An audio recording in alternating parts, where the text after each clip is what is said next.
నమస్తే. మన తెలుగు రాష్ట్రాలలో కూడా అత్యంత పురాతన ఆలయాలు ఉన్నాయి. కొన్ని ఆలయాలు దేవతల నిర్మాణమని, స్వయంభవులుగా స్వామి వెలిసినట్లు చారిత్రక కథల ద్వారా తెలుస్తూ ఉంటాయి. అంతేకాదు కొన్ని ఆలయాలు నేటికి మానవ మేధస్సుకు, సైన్స్కి సవాల్ విసురుతూనే ఉన్నాయి.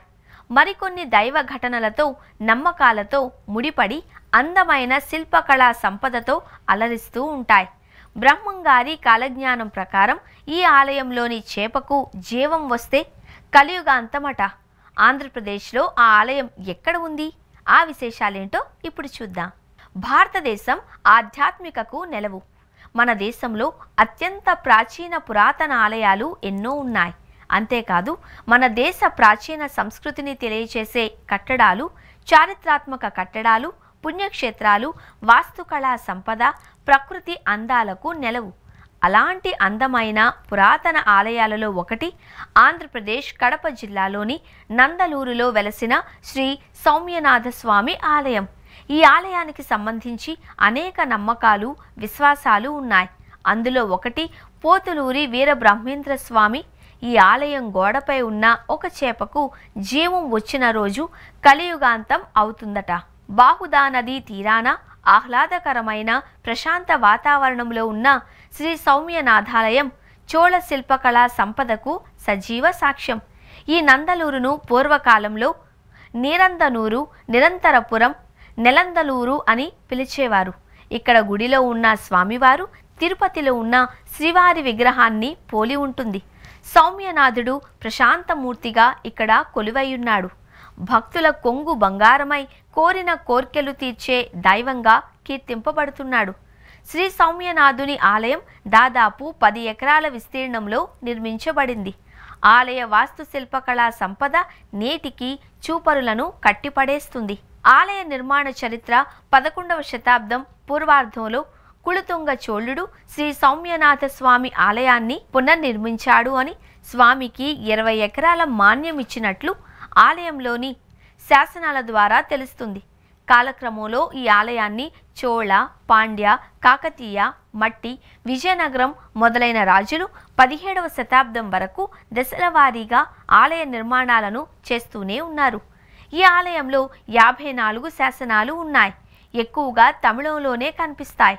తొలి శాసనం క్రీస్తు శకం 1078కి సంబంధించినది కాగా, క్రీస్తు శకం 1619లో శాసనం చివరి శాసనం. ఇక ఈ ఆలయం గురించి పురాణ కథ ఏంటి అంటే, బ్రహ్మమానస పుత్రులు, త్రిలోక సంచారి, కలహప్రియుడు నారదుడి కోరిక మేరకు విహారానికి వచ్చిన శ్రీ మహావిష్ణువు ఈ ప్రాంతంపై మనసు పడ్డాడు అని, అప్పుడు నారదుడు సౌమ్యనాథ స్వామి మూల విరాట్ను ప్రతిష్ఠించారు అని, దేవతలు ఆలయాన్ని నిర్మించారు అని ప్రతీతి. అయితే కాలక్రమంలో ఆలయం శిథిలం కాగా కుళుతుంగ చోళుడు సహా పలువురు రాజులు మళ్ళీ ఈ ఆలయాన్ని నిర్మించారు అని ఓ కథనం వినిపిస్తుంది. స్వామివారి పేర్లు శ్రీ సౌమ్యనాథునికి చొక్కనాథుడు అని, చొక్కనాథ పెరుమాళి అని, కులోతుంగ చోళ ఎంబరు, మన్నార్, విన్నగర్ వంటి అనేక పేర్లతో భక్తులు పిలుస్తూ ఉంటారు. సౌమ్యనాథుడు అనగా సౌమ్యకు నాథుడు అని అర్థం. శ్రీ సౌమ్యనాథునిపై అన్నమాచార్యులు 10 వరకు కీర్తనలు రచించినట్లు తెలుస్తోంది. ఇక్కడ 9 ప్రదక్షిణలు చేస్తే కోరిన కోర్కెలు తీరుస్తాడు అని నమ్మకం. తర్వాత 108 ప్రదక్షిణలు చేయాలి అని విశ్వాసం. ఈ ఆలయ నిర్మాణం ఎర్రరాతితో జరిగింది. ఆలయ నిర్మాణం శిల్పకళా సంపద అబ్బురపరుస్తుంది. గాలి గోపురం అంటే సింహద్వారం, ఉత్తర గోపురం, దక్షిణ గోపుర ద్వారం, రాతి దీపస్తంభం, బలిపీఠం, ధ్వజస్తంభం, గరుడ మందిరం, శ్రీ ఆంజనేయ స్వామి మండపం వంటివి అద్భుతంగా ఉంటాయి. ఆలయ గోడపై మత్స్యం, సింహం వంటి శ్రీ మహావిష్ణువు అవతారాల బొమ్మలు ఉన్నాయి. 108 స్తంభాలపై భాగవతం చిత్రించి ఉంటుంది. అంతేకాదు ఆలయ అంతర్భాగంపై ఉన్న చేపకు కలియుగాంతానికి సంబంధం ఉంది అని అంటారు. ఆలయంలోని అంతర్భాగంపై ఒక గోడపై చేప ఆకారంలో ఒక శిల్పం ఉంటుంది. స్థానిక పండితులు ఈ చేప గురించి, ఆలయం గురించి చెబుతూ భవిష్యత్తులో భారీ వరదలు వస్తాయని, అప్పుడు వరద నీరు ఈ ఆలయంలోకి చేరుకుంటుంది అని చెప్పారు.